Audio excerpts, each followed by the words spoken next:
Two. Welcome to the Scarlet Faithful podcast. I'm your host, Aaron Breitman. It's my pleasure to welcome in today special guest, Rutgers defensive lineman, Mayan Ahanotu. Mayan, thanks so much for taking time for being here. Thanks so much for having me. It's a pleasure. So obviously entering your final season at Rutgers, your fourth year overall. It's been quite a run for you. You played all 34 games you've been at Rutgers for. Now that you're about to start your last training camp, I guess, is there any perspective you have on your journey and kind of what it's been like so far and how it's, your mindset going into your final year? Yes, sir. I've actually been thinking a lot about this. It's been a great ride. And it's just like my perspective at this point now is just to get my teammates and myself ready to win these games and put our team in the position to win. And I know the fan bases, the team, this whole organization, all we want to do is win at the end of the day. So whatever we can do to do that, I'm willing to do that for my teammates, for my organization.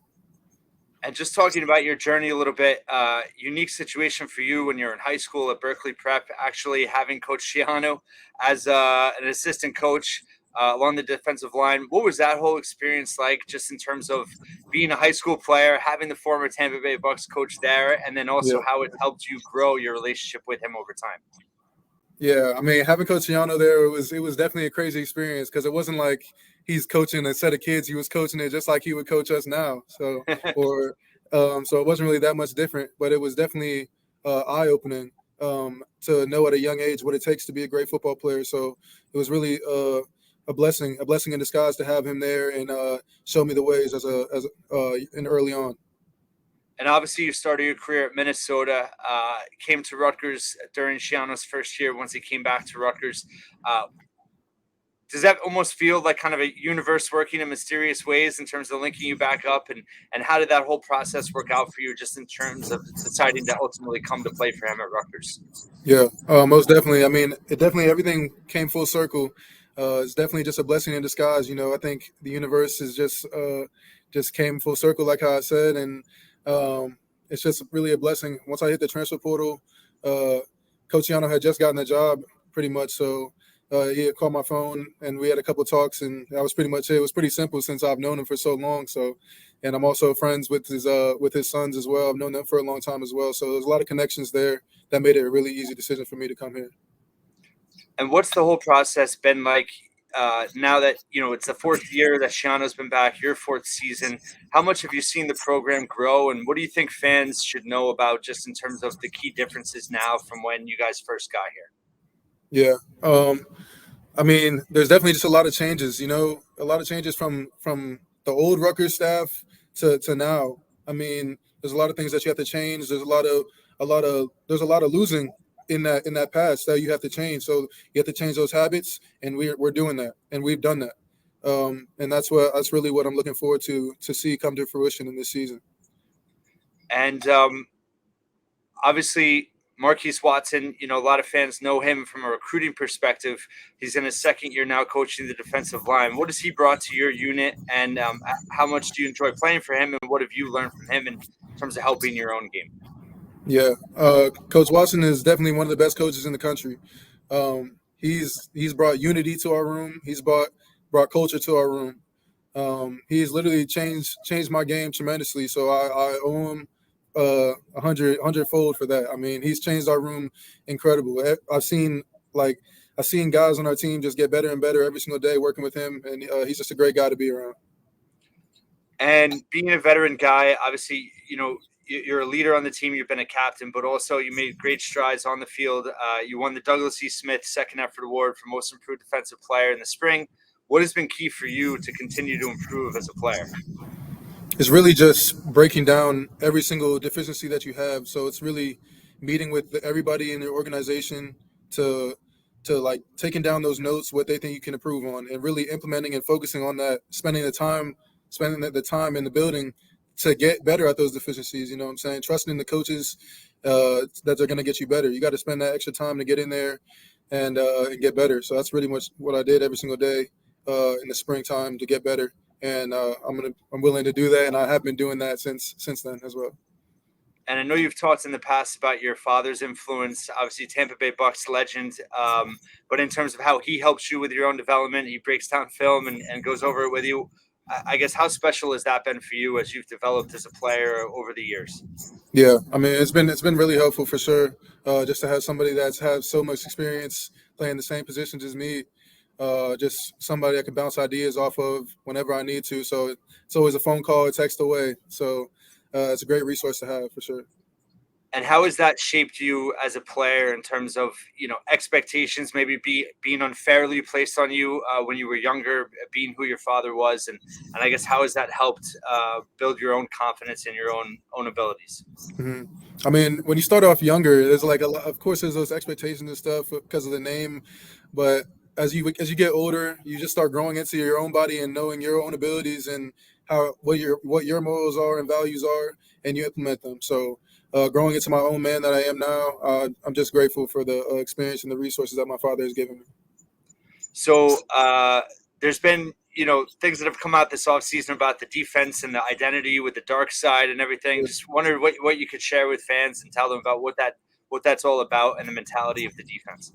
Yeah. So what the dark side is, I mean, man, we have that Darth Vader mask on. I mean, and on the defense, it's not a pretty thing. You know what I'm saying? It gets ugly. It gets ugly there. It gets dark. So that's what we're gonna embrace that. We're gonna embrace that darkness, and that's what we do. We're the dark side. I love it. Yeah.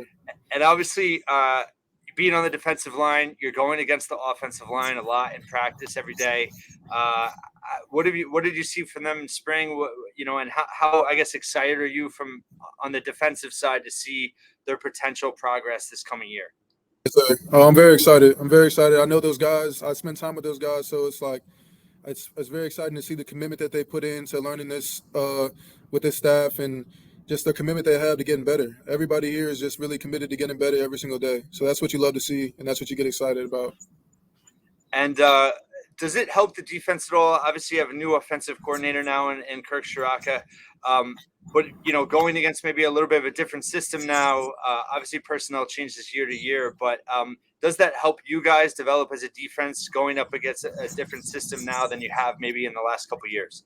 Oh yeah, definitely. I mean, we were seeing different looks than we had before. So I mean, it's good for us to see different looks and stuff like that. So I think at the same time, it just makes our game rise to another level. You know what I'm saying? Just sticking together as a unit and just learning every single day and making sure we're doing our job as best as we can. So now that you're now a grad senior, what is it like for you being on the other side in terms of mentoring younger players, being a leader? You've excelled off the field academically, and obviously with the Werfel Service Award nomination. I guess how do you embrace mentoring younger players on the field, but also in terms of how you kind of walk the walk off the field? Yeah, I mean, it all ties into winning at the end of the day. We want to win in all aspects of our life in this program. So, if that means me helping a guy out, if he gets something wrong on the field or something, I can just make sure that he's learning and make sure that he's progressing at every single day. So, I'm really blessed to like be able to oversee the younger players, and get them better because I really enjoy that responsibility and I love looking after my guys. And what's it been like going through the whole your whole career with Aaron Lewis? You both transferred from Big Ten schools. You both took a chance at Rutgers, and you both had really good careers so far. I guess how special is that for you two going into this last year? Yeah, I mean, it's really awesome, man. Aaron Lewis is one of my guys, man. We've been here together since day one, so it's just awesome just to see each other grow. And I've seen him grow into such a great leader and a great person.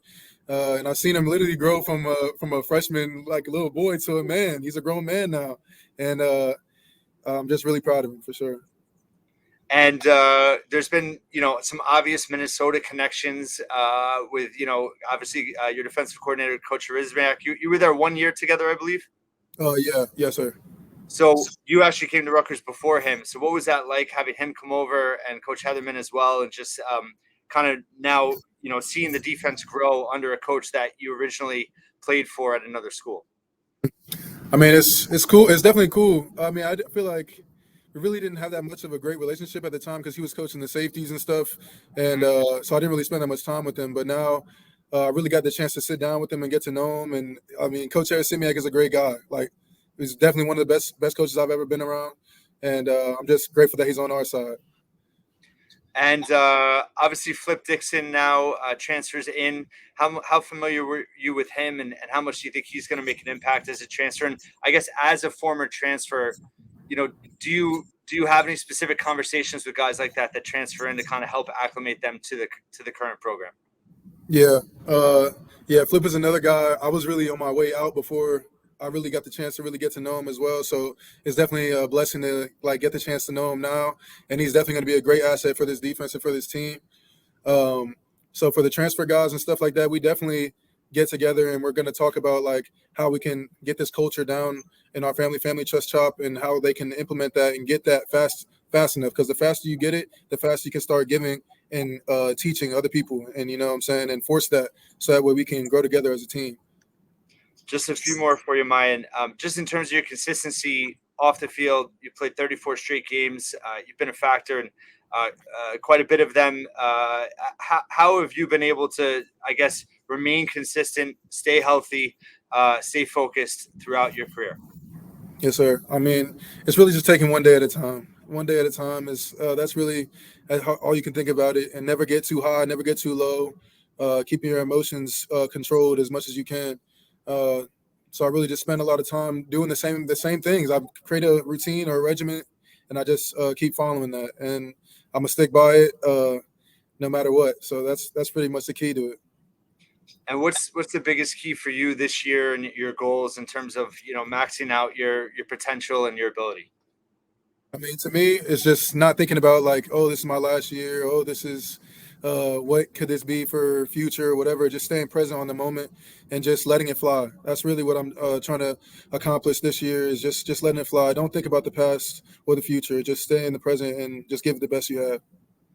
And last question for you: what does this team need to do as a whole to be able to take another step forward and have the best season possible this coming fall?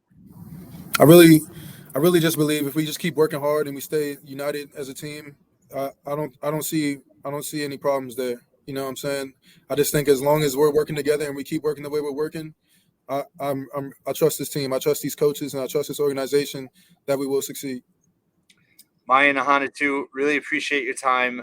Thank you so much for all your insight, and best of luck this coming season. Rutgers fans are certainly rooting for you. Yes, sir. Thank you so much. Thank you for having me. All right, thank you.